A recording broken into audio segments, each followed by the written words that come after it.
दोस्तों नमस्कार। दोस्तों, इस देश में डिग्रीधारी बेरोजगारों की तादाद इतनी ज्यादा हो चली है कि यूरोप के कई देश उसमें समा जाएं। और जिन छात्रों में इस बात को लेकर गुस्सा है कि उन्होंने तो फॉर्म भर दिया है लेकिन परीक्षा क्यों नहीं हो रही है, कुछ छात्रों में इस बात को लेकर गुस्सा है कि परीक्षा हो गई, रिजल्ट नहीं निकल रहा है, कुछ में इस बात को लेकर गुस्सा है कि रिजल्ट भी आ गया लेकिन उनके हाथ में अभी तक नियुक्ति पत्र नहीं आया है। तो हमें लगता है कि आज आपको इस देश का सच जानना चाहिए। एक ऐसा सच है ये जिसके बाद शायद आपके भीतर का गुस्सा इंतजार नहीं करेगा, क्योंकि नौकरी दे पाने की स्थिति में ना केंद्र सरकार है ना ही राज्य सरकार है। इस देश के भीतर का जो सिस्टम काम कर रहा है वो कैसे काम करता है, और खासतौर से नौकरी देने के मामले को लेकर हमें लगता है ये आज आपको जानना चाहिए। और खास तौर से उन छात्रों में जिनके भीतर इस बात को लेकर गुस्सा है कि आखिर रेलवे रिक्रूटमेंट बोर्ड अभी तक कुछ कर क्यों नहीं पा रहा है। कुछ छात्रों में इस बात को लेकर गुस्सा है कि service selection commission combined graduate level की जो टीयर 1, टीयर 2, टीयर 3, टीयर 4 जो परीक्षा लेता है वो लेता क्यों नहीं है और उसके रिजल्ट क्यों नहीं आ रहे हैं। आपका गुस्सा या तो ठंडा पड़ जाएगा या फिर आप इस हकीकत को जान लेंगे कि इस देश के भीतर की स्थिति क्या हो चली है। क्योंकि एक सच तो यह जान लीजिए कि इस देश में जो मौजूदा वक्त में इकोनॉमिक सिचुएशन है उसमें जो भी कोर सेक्टर इस देश के भीतर का है उसको सिर्फ इससे मत जोड़िए कि वह दरअसल नेगेटिव में चला गया। हमारी जीडीपी -23.9 आ गई। सिर्फ आज इस लहजे में मत सोचिए, यह सोचिए कि कोई भी इंडस्ट्री, कोई भी सर्विस सेक्टर, कोई भी अपने तौर पर स्टार्टअप किसी भी नए व्यक्ति को नौकरी देने की स्थिति में नहीं है। और केंद्र और राज्य सरकार की स्थिति तो धीरे धीरे ऐसी हो रही है कि जो कर्मचारी काम कर रहे हैं उन्हें भी वापस वेतन कैसे दिया जाए, यह संकट से वो जूझ रहे हैं। पेंशन भी किस रूप में दिया जाएगा यह भी एक संकट है, क्योंकि इतनी बड़ी तादाद में इस देश के भीतर में जो भी रोजगार अभी तक उपलब्ध है उनको भी देने के लिए जब पैसा नहीं है तो वह एक भी भर्ती कैसे कर पाएंगे। और जो लगातार अलग अलग फॉर्म निकलते हैं, नियुक्तियों के लिए आप फॉर्म भरते हैं, उनकी स्थिति क्या है और किस रूप में सरकारें काम करती है, आज इस सच को जरा ध्यान से सुन लीजिए, क्योंकि इसके बाद हमें लगता है कि आपके भीतर के सारे सवाल खत्म हो चलेंगे और जिसका रोना आप लगातार रोते रहते हैं। हमें लगा कि रेलवे रिक्रूटमेंट बोर्ड से शुरू करें, क्योंकि कई लाख नौकरियों का जिक्र था, कई करोड़ आवेदन भर दिए गए और इस बात की जानकारी आई कि सरकार ने सिर्फ फॉर्म भरने से ही 1000 करोड़ रुपए कमा लिए। सरकार ने कमा लिए जिसे कि कमाने के लिए बच्चों को नौकरी पर रखना था। खेल उल्टा हो गया है। तो क्या यह फ्रॉड सिस्टम है? क्या यह सिस्टम फेलियर हो चला है? क्या एक ऐसे सिस्टम की दिशा में हम बढ़ चुके हैं जिसमें जिसके हाथ में राजनीतिक सत्ता होगी वह सिर्फ अपने लोगों को किसी तरीके से भर्ती करेगा? मौजूदा वक्त का सच तो यही है, क्योंकि जब हम रेलवे रिक्रूटमेंट बोर्ड के हिस्से में गए तो हमें पता चला कि 2020-21 यानी इस फाइनेंशियल ईयर में भी बहुत सारी नियुक्तियों के लिए आवेदन निकाले गए हैं। उसमें अलग अलग तरीके से ग्रेड है। जैसे साउथ ईस्ट रेलवे 6 सीएमपी निकाला गया है, उसकी लास्ट डेट 7 सितंबर है फॉर्म भरने की। साउथ ईस्ट सेंट्रल रेलवे, इसमें जीडीएमओ के पोस्ट हैं, स्पेशलिस्ट पोस्ट हैं, 42 पोस्ट हैं, 27 सितंबर है इसकी डेट। Central Railway specialist and super specialist post है, 10 पोस्ट है, 21 सितंबर लास्ट है फॉर्म भरने की।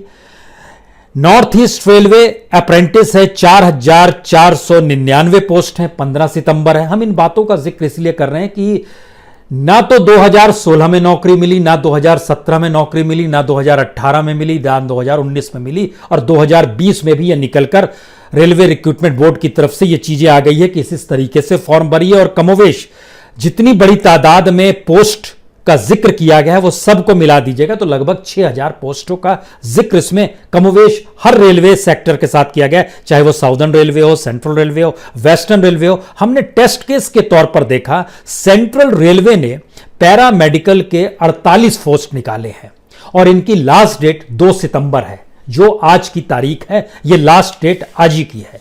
हमने सोचा इसके नोटिफिकेशन को निकाला जाए। इसके नोटिफिकेशन को निकाला तो पता चला नोटिफिकेशन सिर्फ एक हफ्ते पहले निकला है, यानी 26 अगस्त को नोटिफिकेशन निकाला गया।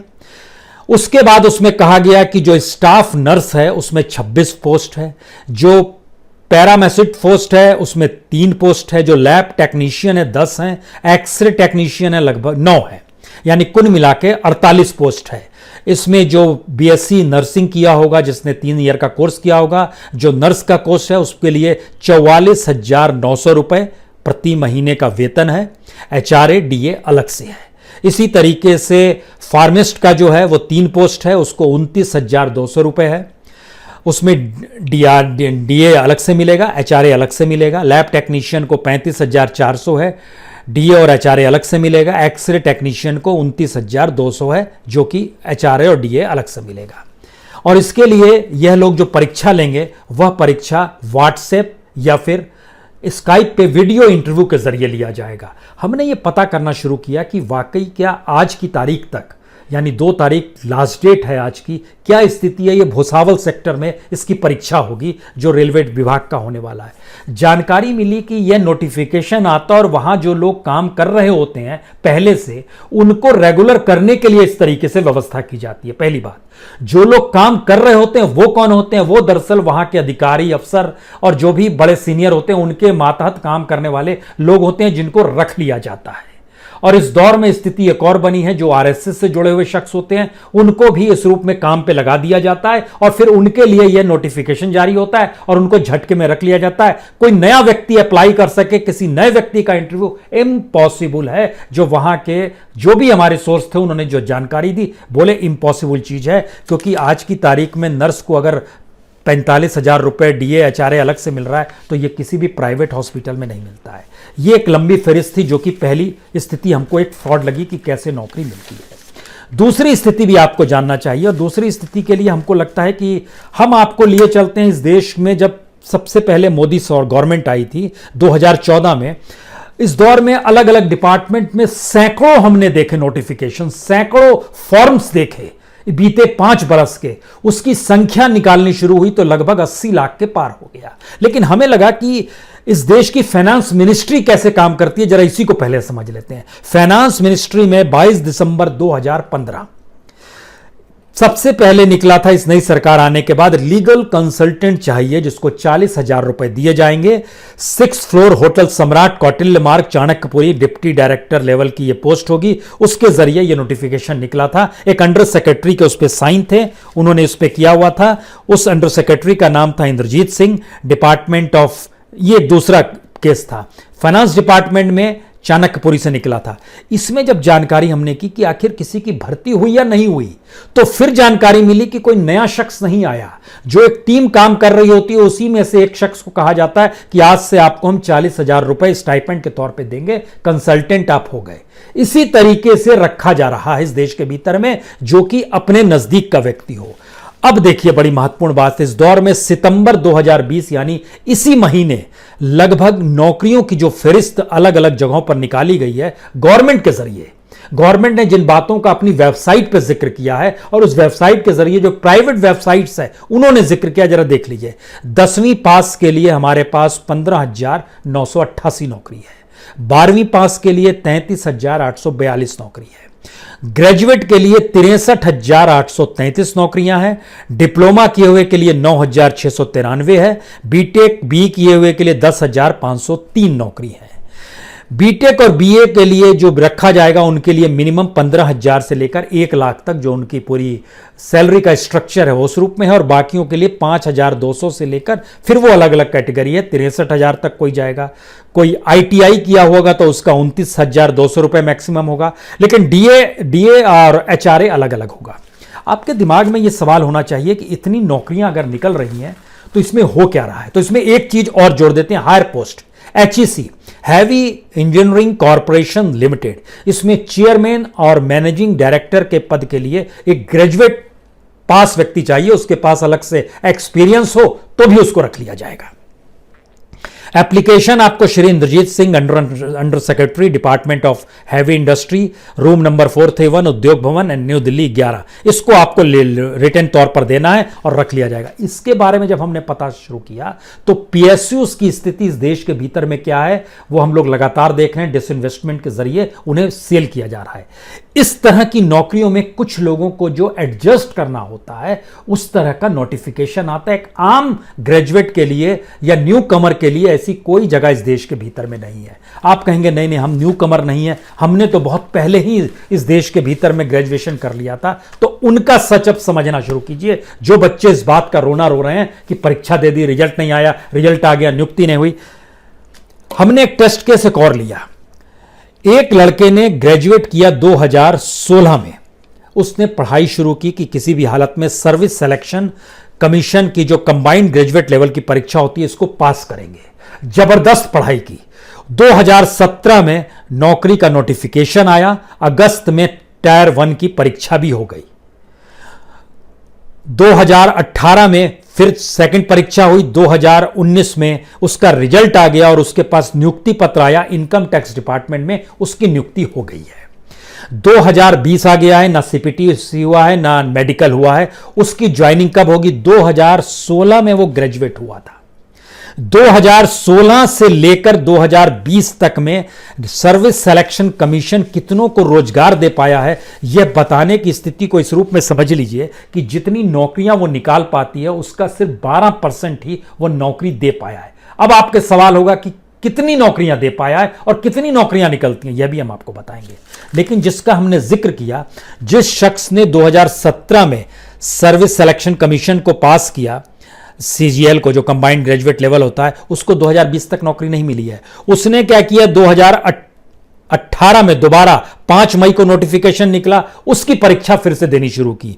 जून में परीक्षा हुई टायर 1 की, सितंबर में टायर 2 की, 29 दिसंबर को टायर 3 की परीक्षा हुई। 2020 में टायर 4 की परीक्षा होगी, हो जाएगा तो फिर सीपीटी होगा, फिर मेडिकल होगा। उसकी नियुक्ति कब होगी नहीं जानते, क्योंकि 2017 की नियुक्ति अभी तक नहीं हो पाई है। तो 2017, 2018, 2019 3 साल। अब इसके लिए हमको लगता है कि आपको लौट चलना होगा इस देश के भीतर में कितनी बड़ी तादाद में ग्रेजुएट लोग पास करते हैं। हमने इसके लिए 2016 को ही बेस बनाया कि 2016 में बीए के लिए इस देश में जितने बच्चों ने इनरोल खुद को किया था उनकी संख्या 2,71,00,000 थी। हम ये मानकर चल रहे हैं कि इसमें आधे बच्चे फेल हो गए, जो होता नहीं है। लगभग 80% बच्चे निकल जाते हैं, अगले राउंड में जाते हैं। लेकिन अगर आधे बच्चों को भी मान लीजिए तो 1,35,000 बच्चे ग्रेजुएशन में 2016 में निकले और जब वो परीक्षा देने गए तो उनके पास कोई नौकरी नहीं थी। ईयर दर ईयर जोड़ते चले जाइए। डिप्लोमा में लगभग 25,07,694 बच्चे 2016 में पास हुए, नौकरी किसी को नहीं मिली। और यह स्थिति अगर आप उसके बाद और उसके पहले की स्थिति आएंगे तो यह लगातार PG, MPhil, PhD, diploma, PG diploma, certificate course, integrated course, सबको जब मिलाना शुरू कीजिएगा तो 2016 से लेकर 2019 तक लगभग 11 करोड़ बच्चे पास होकर निकल चुके हैं जिनके पास काम ही नहीं है। और सरकार का अपना डाटा जो कहता है कि हमारे पास काम देने की स्थिति क्यों नहीं है, उसका सच भी जान लीजिए कि वो खुद बता रहा है कि दरअसल हम लोगों के पास हर 4 ग्रेजुएट में से 1 बेरोजगार रहता है, ये गवर्नमेंट कहती है। इसके भीतर जब हमने जानकारी हासिल शुरू की अलग अलग इंस्टीट्यूशन के जरिए तो जानकारी मिली कि इस देश में सही मायने में जो 100 ग्रेजुएट होते हैं उसमें से सिर्फ 1 ही व्यक्ति ऑर्गेनाइज सेक्टर में जा सकता है। ऑर्गेनाइज सेक्टर का मतलब होता है महीने का वेतन तय हो, उसका पीएफ कट रहा हो, उसकी ग्रेजुएटी बन रही हो, उसको डीएचआरए मिल रहा हो, उसकी सोशल सिक्योरिटी मिल रही हो, उसको मेडिकल की सुविधाएं मिल।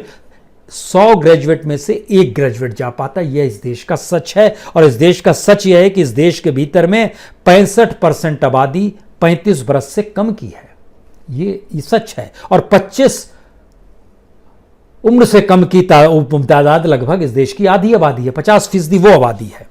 और इसके लिए जो बच्चे फिर इंतजार कर रहे हैं, हमको लगता है उन बच्चों को एक सच 2015 का जानना चाहिए, जिस वक्त मोदी सरकार आ चुकी थी। उत्तर प्रदेश में प्यून के लिए एक वैकेंसी निकली थी कि 5वीं पास उसके लिए आवेदन कर सकते हैं। क्योंकि यही सबसे बड़ी स्थिति इस देश के भीतर की रही। 368 वैकेंसी निकली, 23 लाख कैंडिडेट्स ने अप्लाई किया, जिसमें 250 डॉक्टरेट थे, जिसमें 25,000 पीजी किए हुए बच्चे थे, जिसमें 1.5 लाख बच्चे ग्रेजुएट थे, जिसमें 7.5 लाख बच्चे हायर सेकेंडरी पास थे, जिसमें 11 लाख बच्चे 10वीं पास थे। मिनिमम क्वालिफिकेशन 5वीं थी। एक आपके सामने एक तस्वीर साफ होती जा रही है कि इस देश में एजुकेशन के बाद क्या स्थिति बनने वाली है और किस तरीके से क्या हो रहा है। इस देश की स्थिति सिर्फ डिग्रीधारी का मतलब ग्रेजुएट मत समझिएगा। हमने इसका एक दूसरा टेस्ट केस निकाला। इसके लिए हम आपको आईआईटी लिए चलते हैं। आईआईटी इसलिए जानना जरूरी है क्योंकि यह माना जाता है कि सबसे बेहतरीन इंस्टीट्यूशन आईआईटी के तौर पर, वहां तो काम मिल ही जाएगा। उस देश की स्थिति क्या होगा यह भी सच बताएं। उससे पहले एक चीज और जान लीजिए।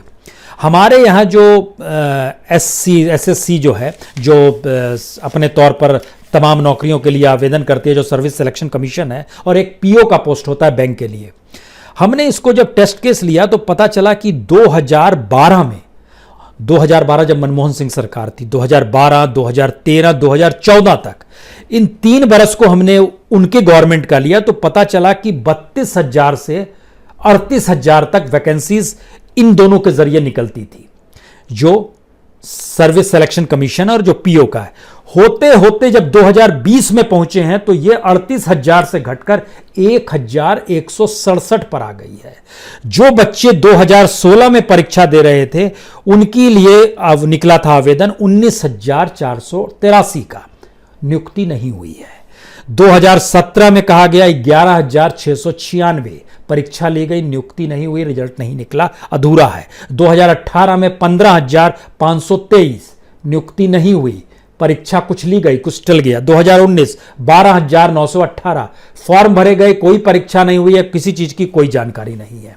अब इसके बाद आपको हम लिए चलते हैं जिसका हम जिक्र करना चाह रहे थे, खासतौर से डिग्रीधारी से आगे आईआईटी भी अगर आपने कर लिया तो इस देश के भीतर में लगभग 31 आईआईटी हैं। खासतौर से इस गवर्नमेंट ने भी कई आईआईटी खोले हैं। लेकिन जब हम इन बात का जिक्र कर रहे हैं कि कितनी बड़ी तादाद में इस देश में नौकरी अब बच नहीं पा रही है, आईआईटी बॉम्बे में 2019 जो पिछला साल था, हमको लगता है उसी का एनालिसिस करना चाहिए। 2019 में जो प्लेसमेंट के लिए जो बीटेक किए हुए बच्चे थे, 612 बच्चों ने खुद को रजिस्टर्ड किया, पार्टिसिपेशन किया 534 बच्चों ने।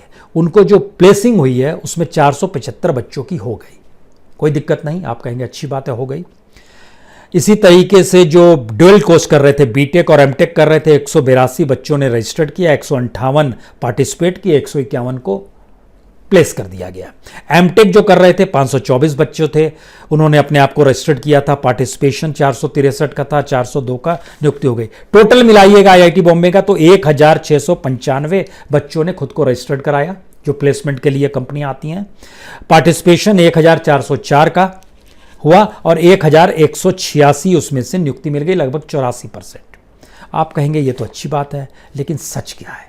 इस दौर की जो भारत की क्राइसिस है, इकोनॉमिक क्राइसिस, जिसमें हमारी जीडीपी नीचे जा चुकी है ना, इसको आपको इसलिए समझने की जरूरत है क्योंकि जो कंपनियां आई थी, जिन कंपनियों ने ली, उन कंपनियों के नाम सुन लीजिए, फिर उनका सच भी बताएंगे। Microsoft, Samsung, Google, Goldman Sachs, Adobe, Tata, Accenture, Strategy and Crane, ONGC, Morgan Stanley, Amazon, Qualcomm, ये सारी कंपनियां ऐसी थी। इसके अलावा भी कई कंपनी थी जो देश के अलग अलग आईआईटीज में गई। उसमें एलएनटी थी, पब्लिक सैपिएंट्स थी, एसएमएस डाटा भी थी, उसमें ओयो रूम्स भी था, ओलेक्स पीपल भी था, कोड नेशन भी था, इस तरह की कंपनियां थी। लेकिन नई जानकारी आई कि जिनको भी लिया गया था, प्लेसिंग जो हुई थी, उसमें लगभग 72% प्लेसिंग नहीं हो पा रही है। इस देश का क्राइसिस हो गया है। अगर उनकी प्लेसिंग, आईआईटी वाले की प्लेसिंग नहीं, और जो इंटरनेशनली जिनको रखा गया था, जिनको खासतौर से ऑफर इंटरनेशनली किया गया था, उनको नकारा गया है। लगभग 12 केसेस आ चुके हैं कि उनको भी हम रखने की स्थिति में नहीं है। इस दौर में जितने भी इंजीनियरिंग के छात्र होते हैं, जब वो 4th ईयर में पहुंचते हैं तो अप्रैल के बाद से शुरू हो जाती है कंपनियों का आना। इस बार अप्रैल के बाद की स्थिति क्या है ये बताने की जरूरत नहीं है। जब पढ़ाई ही नहीं हो रही है, कॉलेज ही नहीं लिख रहे हैं, तो वहां पर कैंपस इंटरव्यू के लिए कौन आएगा? पिछले साल जो अप्रैल से आना शुरू हुए थे और जो लगातार जनवरी, फरवरी, मार्च तक आए थे, और जो मानकर चल रहे थे कि इस बरस सब नौकरी करेंगे या कुछ तुरंत ज्वाइन भी कर लेते हैं, जिन्होंने तुरंत ज्वाइन किया वो अभी होम टू वर्क उसमें जो कर रहे हैं, उनकी संख्या इस देश में लगभग 27% है। इसके अलावे किसी के पास कोई कंपनी जाने की स्थिति में नहीं है, क्योंकि आप अब भी नहीं समझ पा रहे हैं कि जीडीपी अगर नीचे जाती है तो उसका मतलब होता है कि पूरी इकोनॉमी पर ब्रेक लग जाना। इकोनॉमी पर ब्रेक लगेगी तो हर इंस्टीट्यूशन पर ब्रेक लगना, और वो इंस्टीट्यूशन आज की तारीख में अपने यहां लोगों को कम कर रहा है। अब अगर ऐसी स्थिति आती चली जा रही है और ये बढ़ती चली जा रही है, तो इसमें हमको ये लगता है कि आपको ये समझना चाहिए कि दरअसल इस देश के भीतर में कैसी चीज़ें संभाली जाती हैं। क्योंकि अगर आप जानना चाहेंगे कि मौजूदा सरकार को एजुकेशन से कितना प्यार रहा है, उसको नौकरियों से कितना प्यार है, या फिर जो कैंपस इंटरव्यू होते हैं, जो कैंपस इंटरव्यू लेने आते हैं, उनके प्रति उसकी क्या राय है, तो इसको ऐसे भी समझिए कि इस सरकार के दौर में बहुत सारे आईआईटी खुले। पटना, भुवनेश्वर, रोपड़, जोधपुर, गांधीनगर, इंदौर, मंडी, वाराणसी, आपको कोई मिलेगा नहीं इस तरीके से दो को छोड़कर कि जिसकी कोई रैंकिंग हो। एक संकट ये है। दूसरा संकट है, जो कंपनियां आईआईटीज में जा रही थी उन पर ब्रेक इसलिए लगा है क्योंकि गवर्नमेंट ने अपने तौर पर उन कंपनियों को कोई मदद करने की स्थिति में नहीं आ रही थी। दिल्ली जैसी जगह में माइक्रोसॉफ्ट ने आईआईटी दिल्ली से 30 बच्चों को हायर किया, 2 को विदेश ले जाने का कहा। उबर ने 1 बच्चे को किया जो इंटरनेशनल कंपनी के तौर पर करते हैं। स्क्वायर पॉइंट सिंगापुर की कंपनी है, उसने भी बच्चों को हायर किया। सब ने मना कर दिया, अभी हम आपको नहीं ले जा पाएंगे। इसके बाद है कि जिन बच्चों को ले जाया जाता है उन बच्चों को किस फील्ड में, खास तौर से जो इंजीनियरिंग का फील्ड है, वह किस फील्ड में जाते हैं। और हमारे यहां स्थिति क्या है? हमारे यहां स्थिति यह हो गई है कि आईआईटी सेक्टर में सिर्फ 3 सेक्टर ऐसे बचे हैं जिसमें बच्चों को कुछ हायरिंग हो रही है। उसमें आईआईटी सॉफ्टवेयर है, उसमें इंजीनियरिंग एंड टेक्नोलॉजी है, उसमें एनालिटिक्स है। बच्चों को ना तो कंसल्टिंग में लिया जा रहा है, ना एजुकेशन में लिया जा रहा है, ना फाइनेंस में लिया जा रहा है, ना एफएमसीजी में लिया जा रहा है, ना पीएसयूज में लिया जा रहा है, ना आरएनडी में लिया जा रहा है, ना सर्विस में लिया जा रहा है, और ये 52% माइनस हो गया है। अब आप क्या करेंगे, कैसे करेंगे काम, और क्या क्या आपके जहन में चल रहा है कि आप चीज़ों को कैसे संभालेंगे? इसीलिए फिर लौट चलिए सरकार के उस नज़रिए पर कि क्या वाकई सरकार कुछ करने की स्थिति में है या सिर्फ वो वक्त काट रही है या बात बना रही है। तो हमें लगता है कि सरकार का अपना खर्चा इस दौर में बढ़ गया। सरकार के पास जो पैसा आ रहा था वो कम हो गया। अब सरकार क्या करेगी? तो सरकार के पास, केंद्र सरकार के पास लगभग 33 लाख सेंट्रल गवर्नमेंट एम्प्लॉय इस समय काम कर रहे हैं। पूरे देश में अगर सारे स्टेट गवर्नमेंट को जोड़ दीजिएगा तो 2 करोड़ 15 लाख कर्मचारी हैं पूरे देश में। इनको वेतन देना पड़ता होगा। जो पेंशनर्स हैं, जो सेंट्रल गवर्नमेंट के पेंशनर्स हैं, वो तकरीबन 52 लाख हैं। स्टेट गवर्नमेंट के जो पेंशनर्स हैं वो करोड़ में है पूरे देश भर में। इनको जो पैसा जाता है, अब आपको ये जानना चाहिए कि जो हर स्टेट के पास पैसा होगा तब ना वो किसी को हायर करेगा। और आपका रिजल्ट आ गया है। एक लड़के ने बताया कि मेरा तो फाइनेंस डिपार्टमेंट में हो गया था, लेकिन नियुक्ति पत्र अभी तक नहीं मिला है, लेकिन रिजल्ट आ गया था अखबार में कि मेरा हो गया है। हमें उसको लेगा कैसे? पैसा नहीं है। और पैसा नहीं होने का जिक्र जब आप आपसे कर रहे हैं तो जरा समझने की कोशिश कीजिए। केंद्र सरकार यानी मोदी गवर्नमेंट का कुल देश का जो बजट है उसका 8.5% सिर्फ वेतन में जाता है। उसका 1.74 लाख करोड़ जो है वो पेंशनरों को दिया जाता है। 1,74,300 करोड़ इस देश में पेंशनरों को दिया जाता है। स्टेट गवर्नमेंट की स्थिति क्या है? उत्तर प्रदेश और बिहार जैसे राज्यों में लगभग 12% उन्हें सिर्फ वेतन देना पड़ता है, पेंशन अलग से देना पड़ता है। और जो इनकी इस वक्त की कमाई है वो चाहे सेल्स टैक्स से हो, चाहे अलग माध्यमों से जो भी रेवेन्यू इनके पास है, उसमें घटाव जो है वो 60% तक का हो गया है। अब ये कैसे चलाएंगे चीजों को? कैसे रोजगार दिया जाएगा? कौन रोजगार देगा? जब चीजें ढहती है तो कुछ बचता नहीं है, एक एक करके सारी चीजें ढहती चली जाती हैं। और इसके लिए हमें लगता है जो बच्चे माइनिंग की पढ़ाई कर रहे थे वो जरा समझ लें, माइनिंग में रोजगार आपको नहीं मिलेगा, क्योंकि पिछले साल तक अगर उसके जरिए जो कमाई हो रही थी वह 1 लाख करोड़ की थी, वो घट के 60,000 करोड़ पर आ गई है। जो मैन्युफैक्चरिंग से जुड़ना चाहते थे, जो बच्चे सोच रहे थे कि उस क्षेत्र में नौकरी मिल जाएगी, उसकी स्थिति और नाजुक है। पिछले साल तक लगभग 7 लाख करोड़ पैसा आ रहा था, तो अब घट के वो लगभग 4,20,000 करोड़ पे आ गया है। जो लोग इलेक्ट्रिसिटी से, गैस से, वाटर सप्लाई या जो भी यूटिलिटी का सामान होता है या उसकी सर्विस होती है, उसको जो नौकरी पाना चाहते थे उनके लिए और झटका है।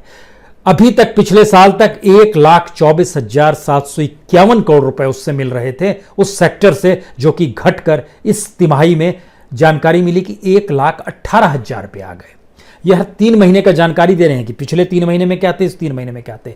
जो लोग कंस्ट्रक्शन से जुड़ना चाहते हैं, 2019 में लगभग 3.5 लाख करोड़ रुपया वहां से निकल कर आ रहा था, तो जाहिर है सबको बट रहा था, काम हो रहा था, एक साइकिल घूम रही होगी, स्लो हो गई थी लेकिन घूम रही थी। वो घटकर 1,70,000 करोड़ पर आ गया, लगभग 50% से ज्यादा कम हो गया। कैसे मिलेगी नौकरी?